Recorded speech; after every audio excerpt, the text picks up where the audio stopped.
のゴンギツネ、いつか始末しにゃあかん。ヒョウよ、お前わざと外しとらんよな。まさか。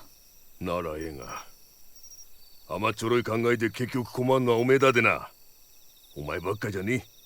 畑荒らされてひもじい思いするのはお前のおっかあだ。It had everything. It had length to it. It had the story. It had the nice little moral at the end of it. It was an interesting little tale to watch. Overall, it seemed like there was a ton of time put into this. The overall beauty of it, the little scenery, everything that they made, and you could tell they just put a ton of work into this one. And it was a nice one. It worked out and turned out really well. The animation was wonderful. The storytelling was really incredibly heartfelt and powerful, and it had a wonderful message to convey, and the filmmaker is simply outstanding to execute it the way he did, he or she. Yeah, it's absolutely something, a marvel to watch. So in the very beginning, the scene started out very dark. It seemed like it was really late at night. Even though the characters and the animals were made out of clay, the characters in the very beginning looked very realistic, as if they were almost like human-like. I also thought that like the transitions from scene to scene was very subtle and didn't disrupt the storytelling at all. And I thought the storytelling overall throughout the whole film was very powerful and meaningful. Like the purpose of giving the fox a human face and giving the fox more of an identity that way. I liked the animation, how the characters looked like carved wood. And when it was raining, I really noticed the raindrops splattering on the rock around the frog.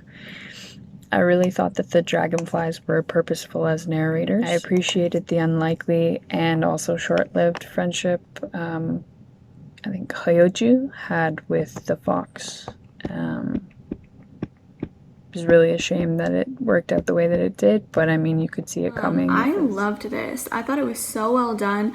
I thought the animation, it looked like mixed media to me, having different like techniques and different materials they used to actually do the animation was really, really well done, and it definitely couldn't have been easy, so I really appreciated that. And I loved the way that it kind of showed how the fox was going back and forth from fox, like when he was running from the humans perspective, to the fox as he kind of saw himself, which was a little like young like animal, like kind of like a young boy, like but still with a fox head. I thought that that was really, really interesting to kind of see the perspective flip back and forth with that. This one's really interesting.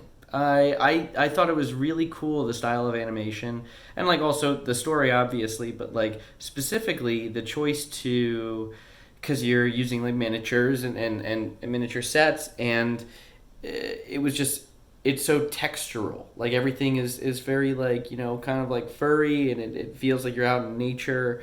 And the thing that like really struck me is just the use of low angles.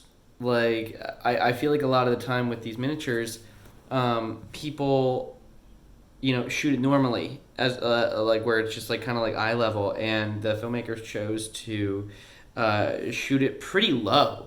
And that made all of the animations, you know, feel giant. And I thought that that was a really cool effect, considering that that they're miniatures. It made the world feel fuller, if that makes sense. And I just really appreciated that choice. It was great, really interesting.